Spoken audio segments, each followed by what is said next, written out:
Good morning students, welcome to Shiv Jyoti Educational Group Kota. This is Barkha Gaur, your biology teacher. Students, how are you? I hope you all are fine at your places, going through all the videos and studying well. So, today in this video we are going to discuss the second part of chapter 8, that is human health and diseases. Already we have gone through first video of this chapter in which we have studied about immunity and some common infectious diseases. I hope you would have understood. So, now the remaining part of this chapter we are going to discuss in this video. So, let us start with the topic, that is the two main diseases, dreadful diseases, AIDS and cancer. Children, before we start the explanation of chapter, I suggest you should open your NCERT book, and I am telling you the page number 154. So, we are starting from this page. In between I will tell you the important questions from board point of view, and I will be telling you the important diagrams and definitions. So, you will be marking all the things. So, let us start with the first topic, that is AIDS. All of us know that AIDS is a very dreadful disease. It is a viral disease, and we know that till now there is no proper treatment of this disease. So, let us discuss in detail about this disease, that is AIDS. So, AIDS is a viral disease. Now, there are many viral diseases, but this disease is very dreadful. Why? Because the virus of this disease attacks directly on the immune system.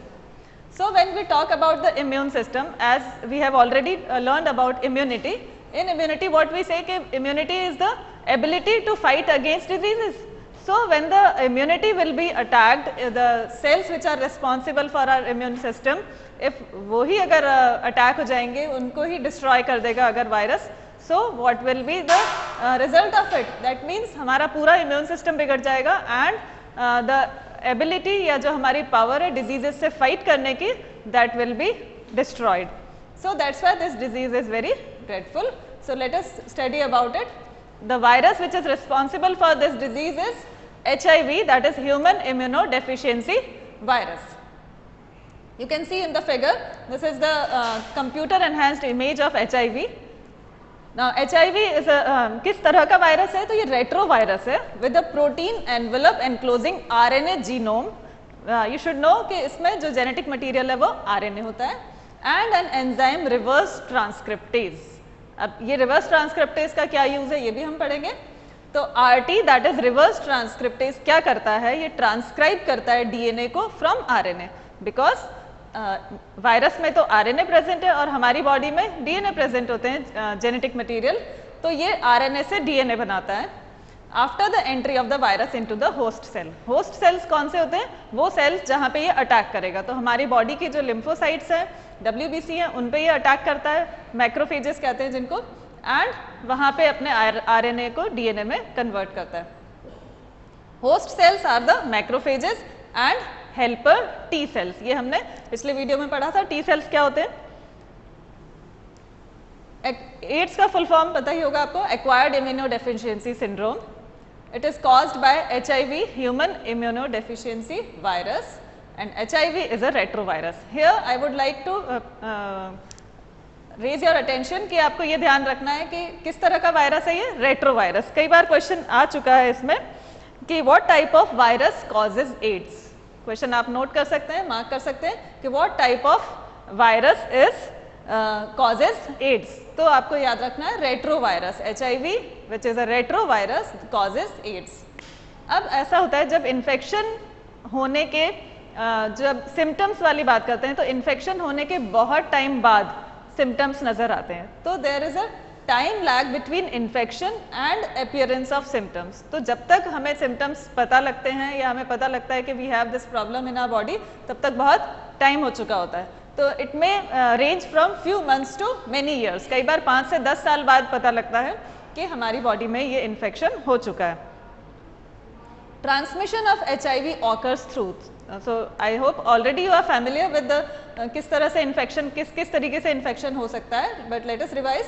Sexual contact with infected person, sharing infected needles as in case of intravenous drug abusers. So those who take intravenous drugs through needles, तो the disease और the virus can be transmitted through this medium also. Transfusion of contaminated blood and infected mother to child through placenta. So these are the different various means by which virus can enter into our body. Now how does virus spread? एक आप इस छोटे से animation से देखो, this is the virus, it is attacking to the macrophage. ये macrophage है हमारा, यहाँ पर आकर इसने अपना जेनेटिक मटीरियल हमारे सेल में ट्रांसफर कर दिया. अब हमारा सेल उसी का जेनेटिक मटीरियल बनाएगा, हमारा सेल उसका जेनेटिक मटेरियल बनाएगा. तो क्या होगा, हमारी बॉडी में और वायरस बनते जाएंगे. द मोर हमारी बॉडी वो वायरस की कॉपी बनाती जाएगी. तो हमारी बॉडी के सेल्स पे जब वायरस का अटैक होगा तो हमारी बॉडी के सेल्स उस वायरस की और कॉपी बनाते जाएंगे, और वो जो वायरस और बनेंगे वो दूसरे और मैक्रोफेजेस को अटैक करेंगे. एक और एनिमेशन है, इससे भी देखो, this is the virus attacking the macrophage. यहाँ पे ये इसने अपना जेनेटिक मटेरियल छोड़ दिया है. ये genetic material with the help of reverse transcriptase से ये डीएनए बनाएगा, and this DNA will transfer into the other cells also. तो और दूसरे वायरस बनते जाएंगे इसमें. Now let us read about it. How does AIDS infection spread? Virus enters, कैसे अटैक होता है, पूरी इसकी लाइफ साइकिल पढ़ेंगे हम, है ना. आप अपने बुक में पेज नंबर 155 पर एक फिगर दिया हुआ है, figure 5.6, that is replication of retrovirus. So let us study this whole process in detail कि कैसे स्प्रेड होता है इन्फेक्शन. तो virus enters the body of a person and enters macrophages. जैसे अभी हमने एनिमेशन में देखा, मैक्रोफेज पर ये वायरस अटैक करेगा. हियर वायरस रेप्लिकेट्स, वायरस अपनी कॉपी बनाता है with the help of reverse transcriptase. तो आप ये एंजाइम भी जरूर याद रखो. टू वायरल डीएनए, ये आरएनए से वायरस डीएनए बनाएगा, which gets incorporated into host DNA. ये हमारे डीएनए में एंटर हो जाता है, and subsequently new viral particles are produced. तो आप देख सकते हैं, इस फिगर को भी देख लो आप. दिस इज द रेट्रोवायरस, इसमें आरएनए है प्रेजेंट है. वायरस इन्फेक्ट्स नॉर्मल सेल, ये हमारा नॉर्मल सेल है. एनिमल सेल लिखा हुआ है यहाँ पे, दैट इज द ह्यूमन का सेल है, एनिमल सेल है. और इस वायरस के जो आरएनए पे प्रोटीन का कोटिंग होती है. नाउ ये क्या करेगा, अपना प्रोटीन कोट तो बाहर ही रह जाता है, लेकिन इसका genetic material that is RNA ये हमारे सेल में एंटर करवा देगा. देन वायरल डीएनए बनेगा आरएनए से by reverse transcriptase. Viral RNA is introduced into the cell. ये हमारे सेल का साइटोप्लाज्म है, ये प्लाज्मा मेम्ब्रेन है. Then viral DNA incorporates into host genome. ये हमारे जीनोम के अंदर अपना आरएनए को, अच्छा ठीक है. So children, let us understand the life cycle with the help of this figure which is given in your book also. देखो यहाँ पे रेट्रोवायरस है which is having RNA as a genetic material. It has viral RNA and it has core also, protein coat है इसके protection के लिए. And now it will infect the normal cell of कोई भी एनिमल सेल है, जैसे human का हमारा सेल है, मैक्रोफेज है, ये इसकी प्लाज्मा मेम्ब्रेन है, ये साइटोप्लाज्म है. जब ये आरएनए अपना वायरस अपना आरएनए हमारे सेल में इंट्रोड्यूस करवा देगा, and this RNA will get converted into DNA by the help of reverse transcriptase. अब viral DNA will incorporate into host DNA. ये हमारे डीएनए में पूरा मिक्स हो जाएगा, और ये सेल क्या समझेगा, ये डीएनए मेरा ही है, और ये अपने डुप्लीकेट कॉपीज बनाएगा. तो new viral RNA is produced by the infected cell, then new virus will be produced. ये देखिए, ये वायरस बन गए बहुत सारे, and this will the macrophage will get destroy, और ये बहुत सारे वायरस इसमें से रिलीज हो जाएंगे, जो कि दूसरे मैक्रोफेजेस को भी इन्फेक्ट करेंगे इसी तरीके से. तो ये डायग्राम भी बहुत इंपॉर्टेंट है. इस डायग्राम पे बेस्ड केस बेस्ड क्वेश्चंस भी आते हैं बच्चों, कि जैसे ये डायग्राम के आपको एक एक लेबलिंग आपको लर्न होना चाहिए, ये क्या है, सब कुछ आपको लर्न होना चाहिए, so that case based question भी आप सॉल्व कर पाओ. एक और क्वेश्चन है, जैसे मैं आपको बताती हूँ, name the type of cells the AIDS virus enter into. तो आपको ये बताना है कि किस सेल को उसने इन्फेक्ट किया. तो द आंसर इज मैक्रोफेज, और you have to explain all the events of this process. तो आपको ये सारा लर्न होना चाहिए. तो this is very important topic. Now macrophages को क्या हुआ, इसको हम थोड़ा पॉइंट वाइज भी पढ़ लेते हैं. अभी मैंने आपको डायग्राम से एक्सप्लेन किया. Macrophages become a virtual HIV factory, मतलब इसमें बहुत सारे एचआईवी वायरस और बनते जाएंगे, इसलिए इसको हमने फैक्ट्री कहा है. Thereafter HIV enters helper T lymphocytes. वहाँ से कहाँ पहुँच जाएगा ये T lymphocytes में, वहाँ पे रेप्लिकेट करेगा एंड प्रोड्यूस प्रोजेनीज। तो इस तरह से नंबर ऑफ वायरस तो हमारी बॉडी में बढ़ते जाएंगे और मैक्रोफेजेस कम होते जाएंगे, तो हमारा इम्यून सिस्टम वीक होता जाएगा। As the progenies are released, they attack other T lymphocytes. Therefore, T lymphocytes start decreasing in number and immune response of the person becomes weak. Even infections which could be overcome easily start aggravating. जो normally जो हम daily life में रोज हम किसी न किसी virus bacteria के contact में आते हैं और हमारी बॉडी के मैक्रोफेजेस उनको किल करते रहते हैं, लेकिन जब ये इस वायरस का अटैक हो जाएगा तो हमारी body will not be able to fight against small infections. तो इसलिए ये डिजीज बहुत ड्रेडफुल है क्योंकि हमारा पूरा इम्यून सिस्टम खराब हो जाता है। Now for the diagnosis of AIDS, कैसे पता लगा सकते हैं कि एड्स के लिए क्या टेस्ट होते हैं? तो बाय ELISA, enzyme linked immunosorbent assay. This is the, ये ब्लड टेस्ट है एक तरह का जो कि इससे हमारे ब्लड में वायरस का पता लग सकता है। There is no permanent treatment of this disease. Anti retroviral therapies are given to prolong the life of the patient. सिर्फ पेशेंट की लाइफ को थोड़ा सा बढ़ाया जा सकता है, but there is no permanent treatment of this disease. ये आप देख सकते हो, दिस इज द, ये एलिसा जो टेस्ट है किस तरह से होता होगा, एलिसा प्लेट बताई गई है and this is the how it is used to detect antibodies और एंटीजेंस इन अ सैंपल। तो ये इस तरह से एलिसा टेस्ट वर्क करता है। Now how can we prevent from AIDS? Prevention, we know prevention is better than cure. तो prevention के लिए हम क्या याद रखें? We should use only disposable syringes, new syringe use करना चाहिए हमेशा। Screening blood from blood bank. Now let us discuss some prevention method of AIDS. That means how can this disease be prevented so that it will not affect our body. तो prevention के लिए we should remember some points like ensuring use of disposable syringes। वैसे होता भी ऐसे ही है, जहाँ भी आप जाएंगे अगर सिरिंज की ज़रूरत पड़ती है तो फ्रेश सिरिंज लेकर यूज़ करते हैं। देन बिफोर ब्लड ट्रांसफ्यूज़न, अगर ब्लड ट्रांसफ्यूज़न की ज़रूरत पड़ती है तो ब्लड बैंक से उसको अच्छी तरह से टेस्ट करवाने के बाद ही यूज़ करना चाहिए। Then advocating safe sex. NACO, it is an organisation, national AIDS control organisation. देखिए कोई भी डिजीज़ या कोई भी डिजास्टर होता है तो गवर्नमेंट की तरफ से भी कुछ प्रिवेंशंस या कुछ अवेयरनेस प्रोग्राम्स चलाए जाते हैं ताकि सिटीजन सेफ रहें। तो this is the national AIDS control organisation and many other NGOs, national government, non government organisations are also working to create awareness. Awareness create करना बहुत ज़रूरी है ताकि लोगों में इसके लिए एक जागरूकता या अवेयरनेस हो ताकि लोग प्रिवेंट करें, इन चीज़ों से ध्यान रखें। तो these are the different prevention methods. Now will start another disease that is cancer. तो as we have seen, AIDS is caused by virus. Now cancer is another dreadful disease जो किसी पर्टिकुलर वायरस से ना होकर इसके कई अलग reasons हो सकते हैं कैंसर होने के। तो let us study about this disease in detail. Now what is cancer? Cancer is actually transformation होता है, सेल्स की डिवाइड करने की कैपेसिटी अनलिमिटेड हो जाती है। All the cells in our body are regularly dividing, time to time हमेशा cell divide होते ही रहते हैं, कई सेल्स डिवाइड होते रहते हैं, न्यू सेल्स बनते हैं, ओल्ड सेल्स डाई होते हैं। But if the property of cell becomes unlimited to divide, divide होता ही जाएगा अगर, तो it can lead to transfer, it can lead to tumor or cancer. Means the process of development of cancer is called oncogenic transformation. Now what is this oncogenic transformation? Let us see.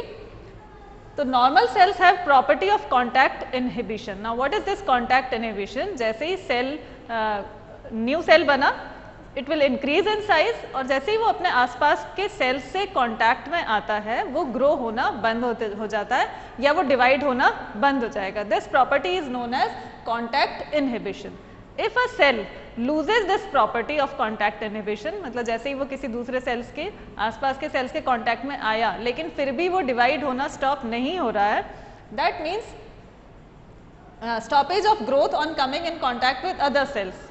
तो ये क्या ये होता है cancerous cells में। अगर cell cancerous हो गया है दैट मीन्स वो ट्रांसफॉर्म हो गया है इनटू ऑन्कोजेनिक, दैट तो वो ये प्रॉपर्टी को लूज कर देता है, दैट मीन्स कॉन्टैक्ट इनहिबिशन की प्रॉपर्टी उसकी खत्म हो जाती है। So cancer cells lose this property, तो वो कैंसरस सेल बन जाएगा। As a result cancer cells divide continuously to give rise to mass of cells, तो वो क्या बन जाता है, डिवाइड होता जाता है और वो ट्यूमर का फॉर्मेशन कर लेता है। उन्हीं ट्यूमर्स को हम नियोप्लाज्म के नाम से भी जानते हैं। यहाँ देखिए डायग्राम में कि किस तरह से एक कैंसरस सेल, एक नॉर्मल सेल कैंसरस सेल में कन्वर्ट होने के चांसेस हैं। तो these are the normal cells, cells की बाउंड्री है, लिम्फ वेसल्स हैं, ब्लड वेसल्स हैं इनके आसपास। Now it becomes abnormal and it starts dividing unlimitedly, मतलब इसके कॉन्टैक्ट इनहिबिशन की प्रॉपर्टी खत्म हो जाती है और ये कंटिन्यूस डिवाइड होने लग जाता है। एबनॉर्मल सेल्स मल्टीप्लाई एंड एक सेल्स का पूरा मास बन जाता है जिसको नियोप्लाज्म कहेंगे। तो और ये जो प्रोसेस है, this process is known as angiogenesis. तो यू कैन सी कि एक ट्यूमर का फॉर्मेशन हो गया, मैलिग्नेंट और इन्वेजिव कैंसर मीन्स यहाँ पे तो ट्यूमर बन ही गया है, इसमें से कोई एक सेल कहीं और अगर दूसरी जगह चला जाता है, मूव कर जाता है ब्लड के थ्रू या कैसे भी, तो वहां पर जाकर भी ये ट्यूमर का फॉर्मेशन करेगा और दूसरे सेल्स को भी कैंसरस सेल बना देता है। So will study about it in detail, cancer के बारे में और डिटेल में हम देखते हैं। Now will talk about tumours. Tumours क्या है एक्चुअली? ट्यूमर जैसे कि अभी मैंने बताया कि सेल की अनलिमिटेड ग्रोथ हो जाती है, तो ट्यूमर एक गांठ जैसी बन जाती है, this is tumour. Now tumours can B of two types, benign and malignant. आप ध्यान से सुनिए, this is also very important question. The differentiation can come in exam के भी, बिनाइन ट्यूमर और मैलिग्नेंट ट्यूमर में डिफरेंस बताइए, और any type of question can come through this benign and malignant. हम ये चीज क्लियर कर लेते हैं। तो benign tumour, the tumour which remain confined at one place, मतलब कहीं भी अगर वो ट्यूमर जैसा कुछ फॉर्मेशन हुआ है लेकिन वो वहीं रहेगा और उसका अगर ट्रीटमेंट हो जाता है तो इट विल फिनिश, वो खत्म हो जाएगा और किसी दूसरे सेल्स को इन्फेक्ट नहीं करता है, तो that type of tumour is called benign. That means remain confined to their original location and do not spread. जैसे आपने कभी देखा होगा कोई वॉर्ड्स हो जाते हैं, जैसे मस्सा जैसा हो जाता है हमारी बॉडी में, तो but it is not spreading from one place to another, वो वहीं पे ठीक भी हो जाता है। But another type of tumour is malignant tumour. Now what is the difference? These exhibit metastasis. नाउ यहाँ पे ये चीज क्लियर होना जरूरी है, व्हाट इज मेटास्टेसिस। जैसे कि हमने अभी पिछले डायग्राम में देखा था कि एक जो ट्यूमर है उसके सेल्स में से कोई सेल कहीं और माइग्रेट करके दूसरे सेल्स को भी इन्फेक्ट करता है, तो that process is known as metastasis. That is the cells sloughed from such tumours reach distant sites, दूसरी जगह भी पहुंच जाएंगे, and wherever they reach new tumour is formed. तो आपको डिफरेंस समझ में आया होगा बिनाइन एंड मैलिग्नेंट में। बिनाइन में the tumour is confined at one place, whereas in malignant tumour metastasis की प्रॉपर्टी आ जाती है, दैट मीन्स एक जगह से दूसरी जगह पहुंच जाते हैं और जगह जगह पे वो कैंसरस सेल का फॉर्मेशन होता है। Now malignant tumours actually represent cancer, तो यही कैंसर है। बिनाइन में कोई वाली बात नहीं रहती है, benign is not dangerous, but malignant is actually the cancerous. The cells actively divide, grow and starve the normal cells of vital nutrients। तो वो इतना ज़्यादा डिवाइड होगा कि बाकी जो नॉर्मल सेल्स हैं उनको कुछ भी न्यूट्रिशन नहीं मिलेगा and they will take all the nutrition, और दूसरे सेल्स उससे सफ़र करते हैं। So one more you can question note down that what is metastasis. आप पेज नंबर 157 पे देख सकते हैं, all these topics are given on page number 157 and you can mark down what is metastasis and what is the difference between benign and malignant tumor. So what is metastasis? That is the property of the cells to reach at distant site, और वहाँ पे भी अगर वो cancer बनाते हैं, tumour बनाते हैं, तो that is metastasis. As I told you, जो नए सेल्स बनेंगे, जो अनलिमिटेड ग्रोथ ऑफ सेल्स हो रही है, डिवीजन ऑफ सेल्स हो रहा है, वो बनाता है एक ट्यूमर, उसी को हम नियोप्लाज्म भी कहते हैं। तो neoplasm, the mass of neoplasm means newly formed cells due to unlimited division is called tumour. Now will see what are the different reasons due to which cancer occurs. किस कारण से कैंसर हो सकता है, तो इसका कोई रीजन नहीं है, there are many reasons due to which cancer can occur. कुछ ऐसे एजेंट्स हैं जो कैंसर कॉजिंग एजेंट्स कहलाते हैं, तो उनको कार्सिनोजेंस कहते हैं। अब ये कार्सिनोजेंस बहुत अलग तरह के हो सकते हैं, फिजिकल, केमिकल, बायोलॉजिकल, ठीक है। There are different types of carcinogens, physical हो सकते हैं, केमिकल भी हो सकते हैं एंड बायोलॉजिकल भी हो सकते हैं। फॉर एग्जांपल रेडिएशंस, आजकल हम देखते हैं हमारे आसपास बहुत सारे जैसे मोबाइल के टावर्स वगैरह लग रहे हैं या कई तरह के ultraviolet radiations from sun is coming, तो ये रेडिएशंस भी हमारे लिए हार्मफुल हैं जिनसे कैंसर हमें हो सकता है। एक्सरेज एंड गामा रेज, अगर किसी पर्सन को कंटिन्यूस या again and again repeatedly x-ray करवाने की जरूरत पड़ती है तो those x-rays are very harmful and it can also lead to cancer, जिसकी वजह से अनलिमिटेड ग्रोथ ऑफ सेल्स या अनलिमिटेड डिवीजन ऑफ सेल्स शुरू हो जाता है और वो ट्यूमर का फॉर्मेशन कर सकता है। Non ionising radiations like ultraviolet radiations are also harmful and they can also cause cancer, तो ये भी कार्सिनोजन कहलाएंगे। अब कुछ वायरसेस भी कैंसर के लिए रिस्पॉन्सिबल हो सकते हैं and those viruses are called oncogenic viruses, तो ये भी एक इंपॉर्टेंट है, आप इसको मार्क कर लीजिए। व्हाट आर ऑन्कोजेनिक वायरसेस या व्हाट आर ऑन्कोजीन्स, तो the viruses which cause cancer are called oncogenic viruses. They have viral oncogenes, that means they have the genes which can cause cancer in our body. Sometimes normal genes in our body called proto-oncogenes, मतलब पहले से ही हमारे sales में जो genes present हैं वो proto-oncogenes कहलाएंगी और वो कन्वर्ट हो जाती हैं सेल्यूलर ऑन्कोजीन्स में, तो उससे क्या होता है एक कैंसर बनने की वो आ जाता है, मतलब प्रॉपर्टी जनरेट हो जाती है due to which cancer can occur या cancer can begin in our body. Now how can we detect cancer early stages में, अगर कैंसर एक ऐसी डिजीज है या कोई भी जो ड्रेडफुल डिजीजेस होती हैं अर्ली स्टेजेस में अगर डायग्नोस हो जाती हैं तो their treatment is possible, but अगर बहुत लेटर स्टेज में पता लगती है तो वो उतना ही डिफिकल्ट होता जाता है उसको कंट्रोल करना।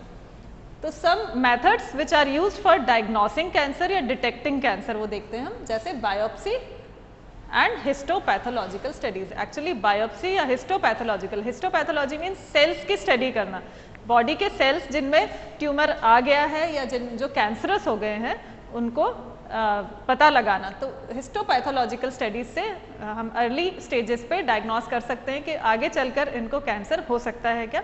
तो कुछ सेल्स लिए जाते हैं इसमें एंड दो cells are studied for this technique. तो बायोप्सी, सस्पेक्टेड टिश्यू, अगर किसी को डाउट है, किसी को चांसेस है, कोई फैमिली में हिस्ट्री है कि उनके फैमिली में उनके पेरेंट्स को या ग्रैंड पेरेंट्स को कैंसर हुआ था, तो चांसेस होते हैं कि न्यू जनरेशन में भी कैंसर हो सकता है, तो वो पहले से ही अपना ट्रीटमेंट, अपना डायग्नोसिस करवा सकते हैं विद दिस मेथड। तो suspected tissue is cut into thin sections and examined microscopically, उसको स्टेनिंग करते हैं और उससे कैंसरस सेल्स के पता लगाया जा सकता है। Another technique is radiography, CT scan, that is computed tomography, and MRI, magnetic resonance imaging. These all are techniques for diagnosing cancer. तो ये अलग अलग techniques हैं जिनके थ्रू हम कैंसर का पता लगा सकते हैं पहले से। CT scan में क्या होता है actually, 3D imaging of internal organs is generated by X-rays। तो CT स्कैन की मशीन होती है, उसके थ्रू उसमें से एक्सरेज निकलती है और हमारे पूरे ऑर्गन्स की स्कैनिंग हो जाती है। MRI स्कैन में pathological and physiological changes in a living tissue are detected by using magnetic fields and non ionising radiations. तो इनकी हेल्प से भी कैंसर का पता लगाया जा सकता है। Then some antibodies may be present in our body for cancer, तो ये एक इम्यूनोलॉजिकल रिस्पॉन्स है। तो immunological and molecular biological diagnostic techniques can be used to detect cancer. तो if these antibodies are present तो दैट मीन्स कैंसर होने के उसके चांसेस हैं, इसीलिए वो एंटीबॉडीज प्रेजेंट हैं। तो इस तरीके से भी पता लगा सकते हैं कि कैंसर हो सकता है इसको। Identifying certain genes which make an individual susceptible to cancers, जैसे कुछ ऐसे सर्कमस्टेंसेस या एनवायरनमेंट हो सकते हैं जिसमें पूरे चांसेस हैं। मान लो कोई पर्सन है वो ऐसे एनवायरनमेंट में रह रहा है या ऐसी चीज़ें कंज्यूम कर रहा है जिससे कि कैंसर होने के चांसेस हैं, देन उसके जीन्स को भी हम आइडेंटिफाई कर सकते हैं जिससे कि वो ससेप्टिबिलिटी के बारे में पता लग सकता है and can help to prevent cancers. जैसे मान लो कोई टोबैको कंज्यूम कर रहा है या स्मोकिंग कर रहा है तो उसके चांसेस हैं लंग कैंसर होने के, so it can be detected at the early stages. Now there are various methods to treat the cancer also. अगर अर्ली स्टेजेस पे पता लगता है तो बहुत इजीली क्योर हो जाता है और वो परमानेंटली क्योर भी हो सकता है. Surgery is one of the method. जहाँ पे भी ट्यूमर हो गया है उसको सर्जिकली मीन्स उसको रिमूव कर सकते हैं. ऑल्दो सारे ट्यूमर्स को सर्जिकली रिमूव नहीं किया जा सकता है, but some tumours can be removed surgically. Radiotherapy है, मीन्स रेडिएशंस आर यूज्ड, जैसे गामा रेज यूज होती हैं ताकि उनके जो सेल्स हैं उनको डिस्ट्रॉय कर सकें. जो कैंसरस सेल्स हैं उनको वहीं के वहीं किल कर दिया जाता है. तो cells in tumour mass legally irradiated by gamma raise.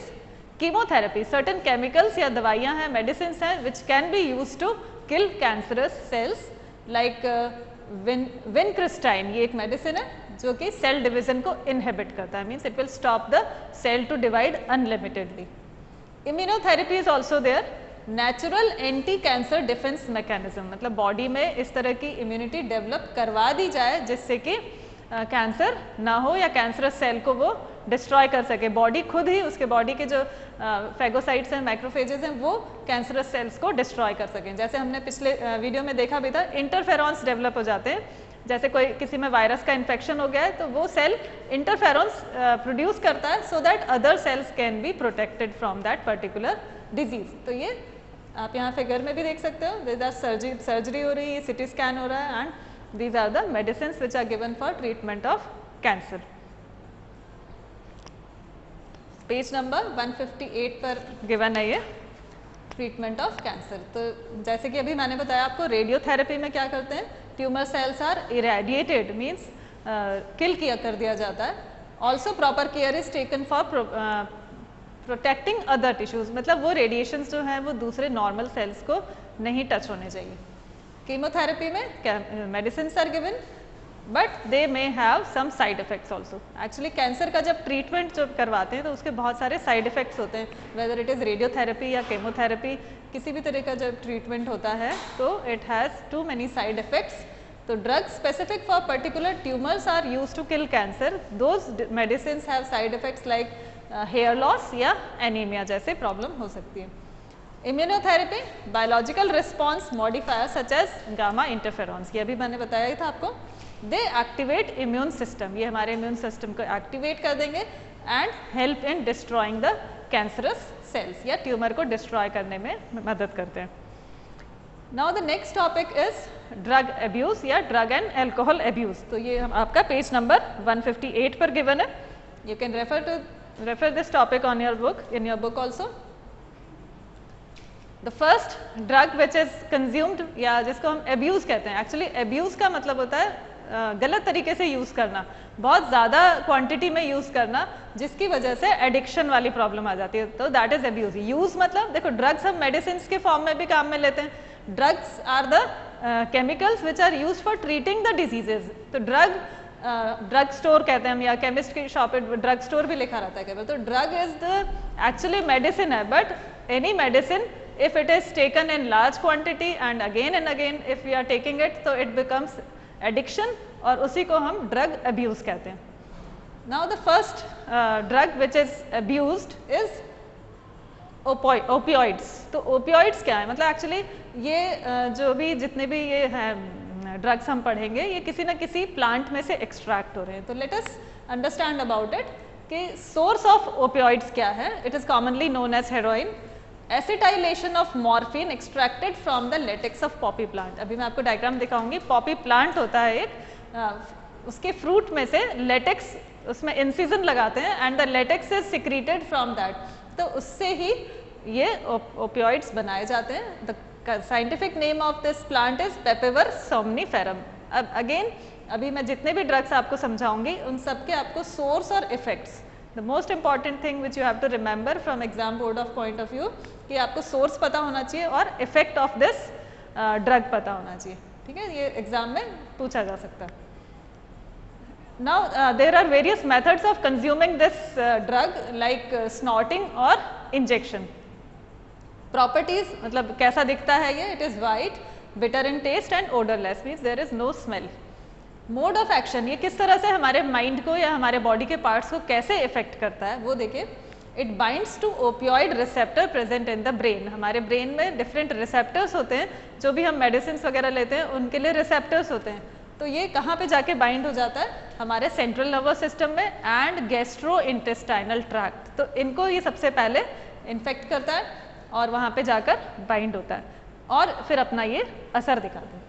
तो इफेक्ट क्या होगा? It is a depressant. Depressant मतलब आपका माइंड बिल्कुल स्लो हो जाएगा, आपके सोचने समझने की ताकत बिल्कुल खत्म हो जाएगी। तो ये डिप्रेसेंट है। It slows down body function, पूरी बॉडी को बिल्कुल ऐसा कर देगा कि यू डोंट मतलब कुछ भी समझ ही नहीं आएगा आपको। It will slow down your brain, आपके ब्रेन को, आपके सेंट्रल नर्वस सिस्टम को बिल्कुल स्लो डाउन कर देगा। This is the plant of opioid, जिससे ओपियोइड निकाला जाता है। This is a poppy plant, scientific name है इसका papaver सोमनिफेरम।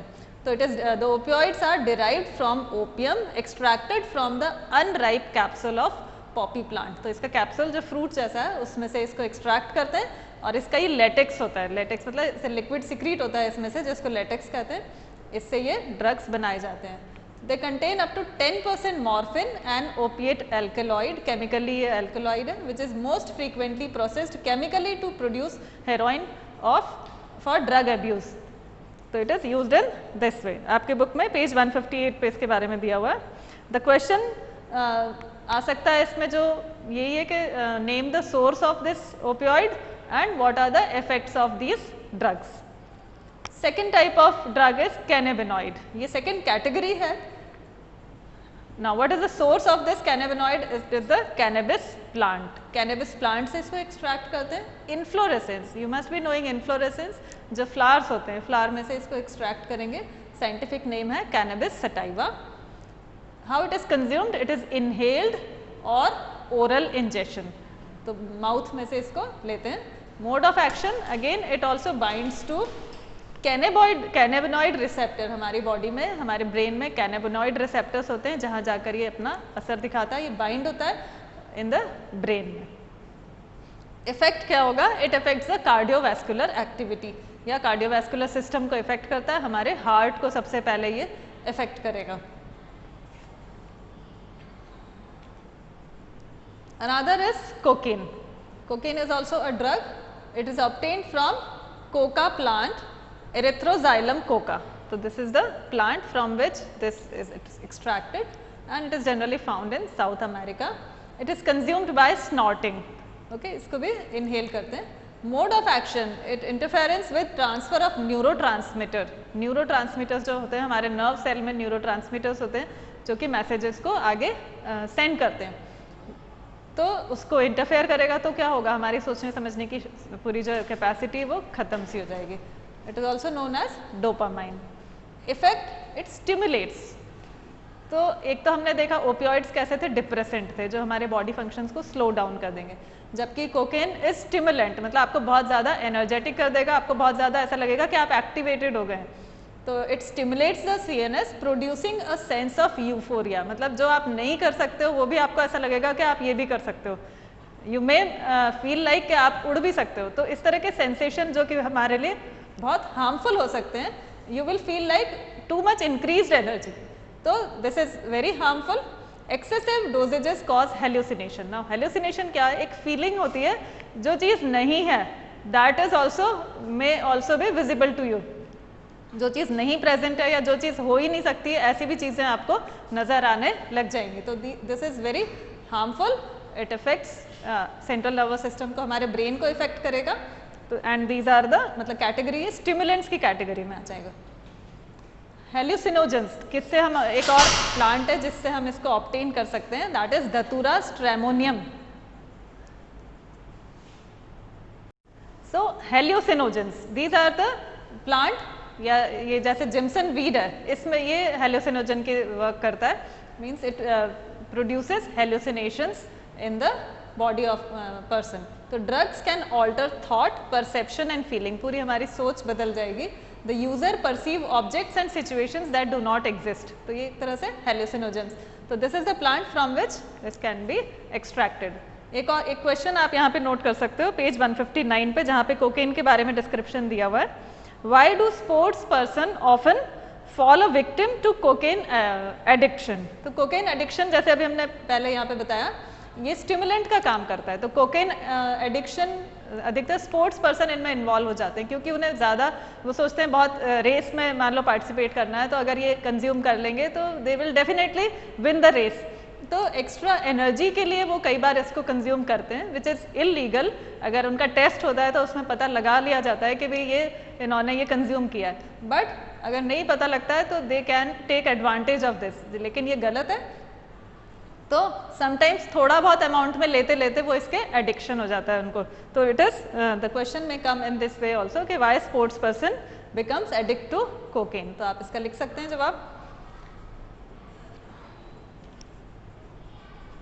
Now the drugs which are normally used as medicines are drugs like barbiturates, amphetamines, benzodiazepines या LSD, lysergic acid diethyl amides. These all are medicines. ये एक तरह से drugs ये medicines के form में काम में ली जाती है, लेकिन इनको अब्यूज भी करते हैं. Means they are used for मतलब एडिक्शन के तरीके से भी इसको यूज कर लिया जाता है.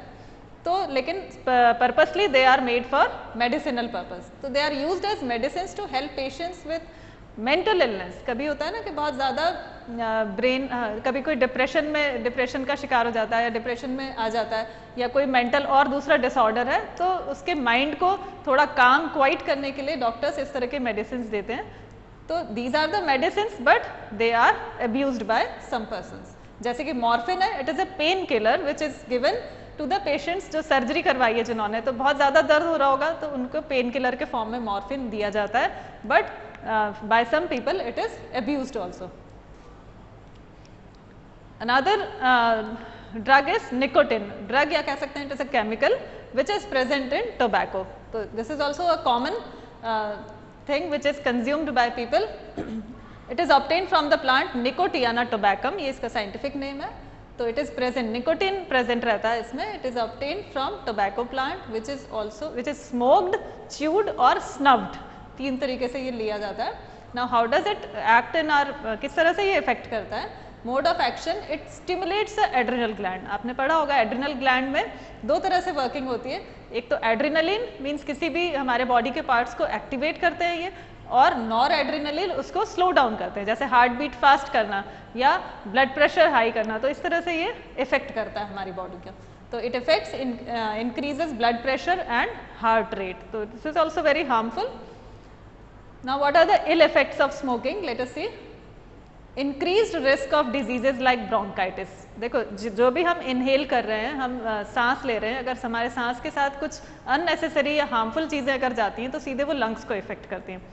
तो डिजीजेज लाइक ब्रोंकाइटिस, एम्फाइसेमा, ये सब रेस्पिरेटरी डिजीज हैं. Coronary heart disease, gastric ulcer means stomach में अल्सर्स हो जाते हैं, एंड कैंसर. कैंसर कहाँ कहाँ हो सकता है? Throat, lung and urinary bladder. तो आप देख सकते हो सो हार्मफुल इट इज. क्या होता है स्मोकिंग करने से? It increased carbon monoxide level in the blood. आपको पता होगा कार्बन मोनोऑक्साइड बहुत ही हार्मफुल पॉइजनस गैस है. कार्बन डाइऑक्साइड तो फिर भी it's not much harmful, but carbon monoxide से बिल्कुल डेथ हो सकती है. तो it leads to oxygen deficiency in the body and it may lead to death also.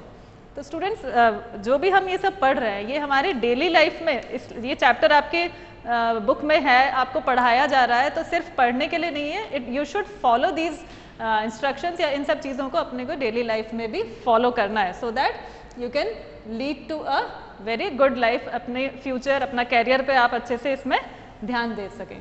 Now will see alcohol and drug abuse.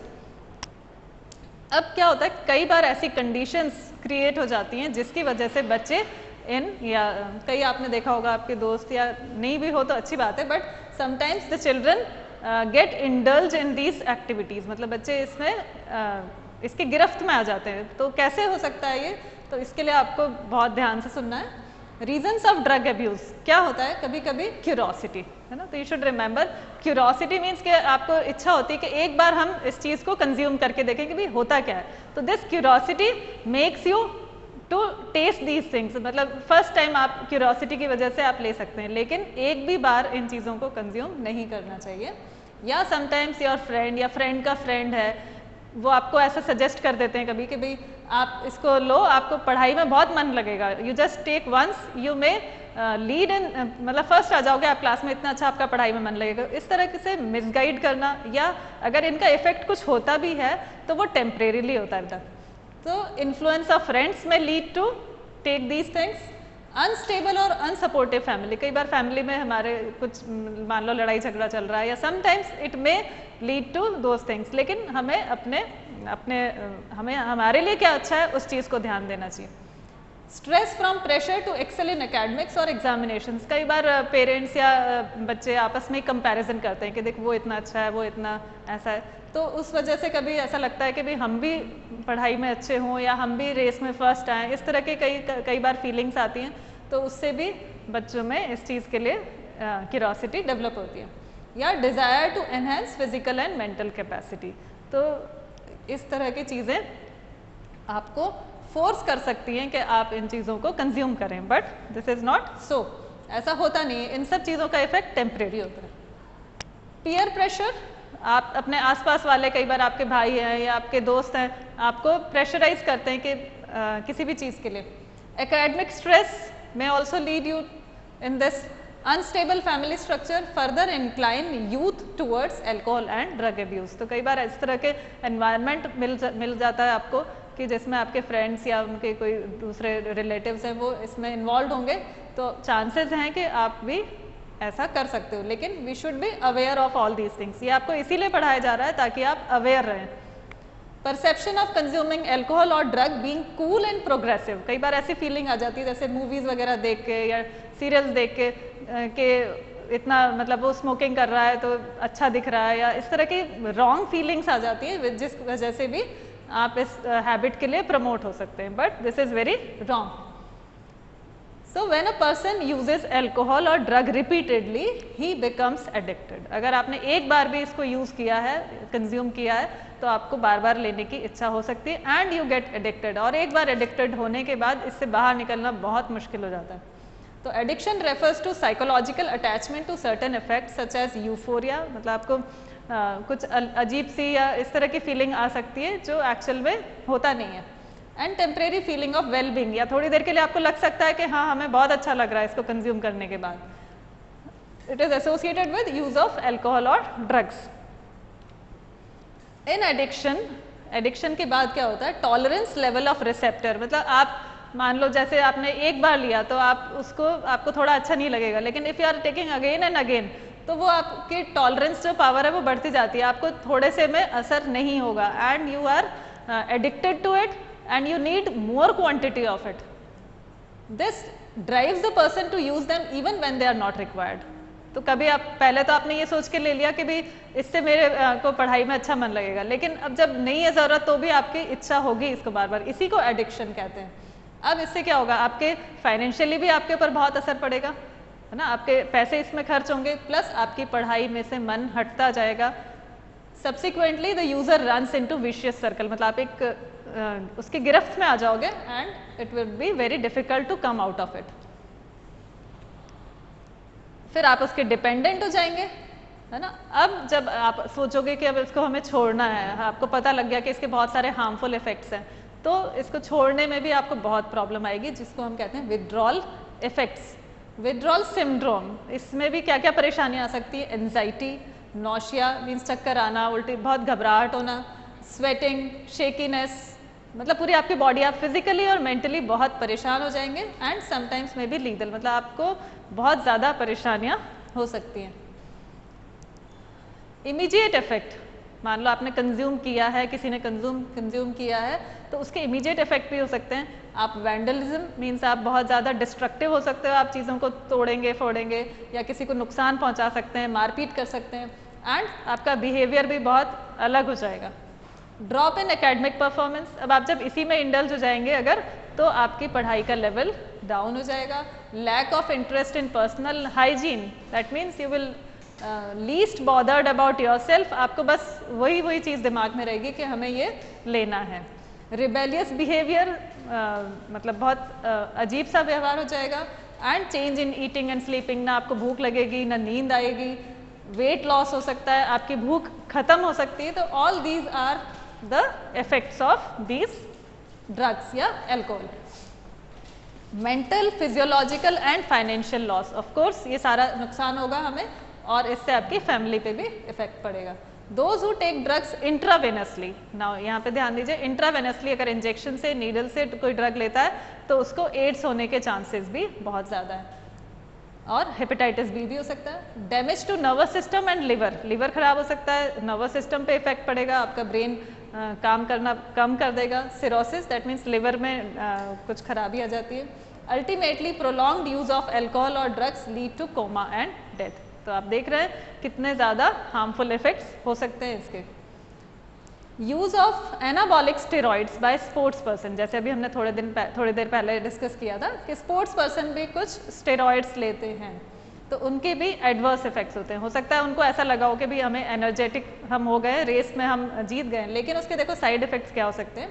In females increase of masculinity, means male characters develop हो जाएंगे. Aggressiveness, depression, abnormal menstrual cycle, facial hair growth, enlargement of clitoris and deepening of voice. तो ये इस तरह के कुछ characters या कुछ फीचर्स डेवलप हो सकते हैं. और मेल्स में एक्ने मीन्स पिंपल्स, एग्रेसिवनेस, गुस्सा, depression, reduction in size of testicles, decreased sperm production. तो ये आपके रिप्रोडक्टिव बिहेवियर को भी इफेक्ट करेगा.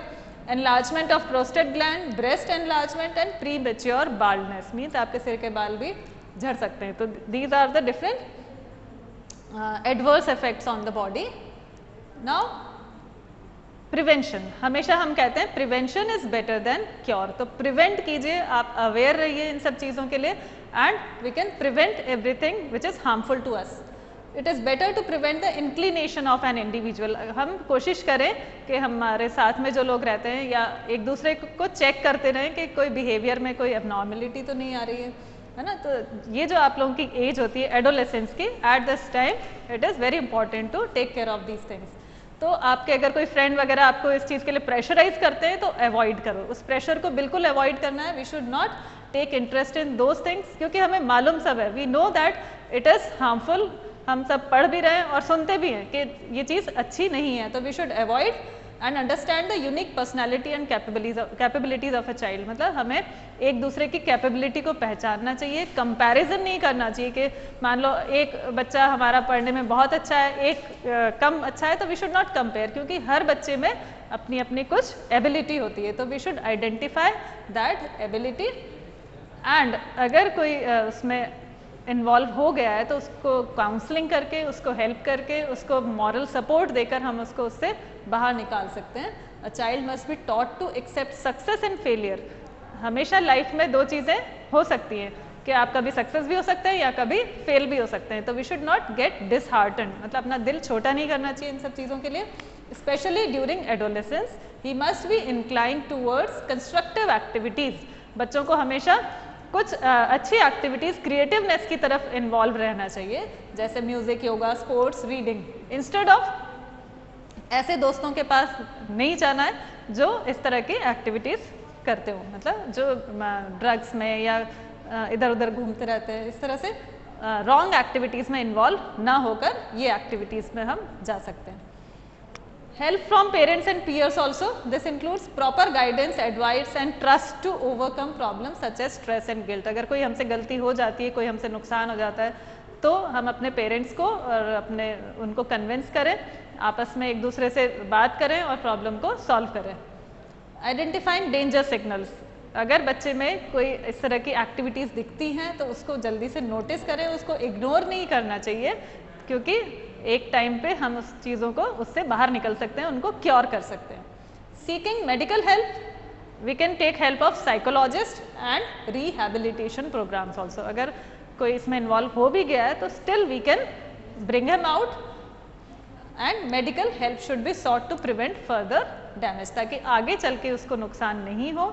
इन सब चीज़ों के लिए हम उसको हेल्प कर सकते हैं. So children, I hope you would have understood all the topics. Okay, so take care, goodbye.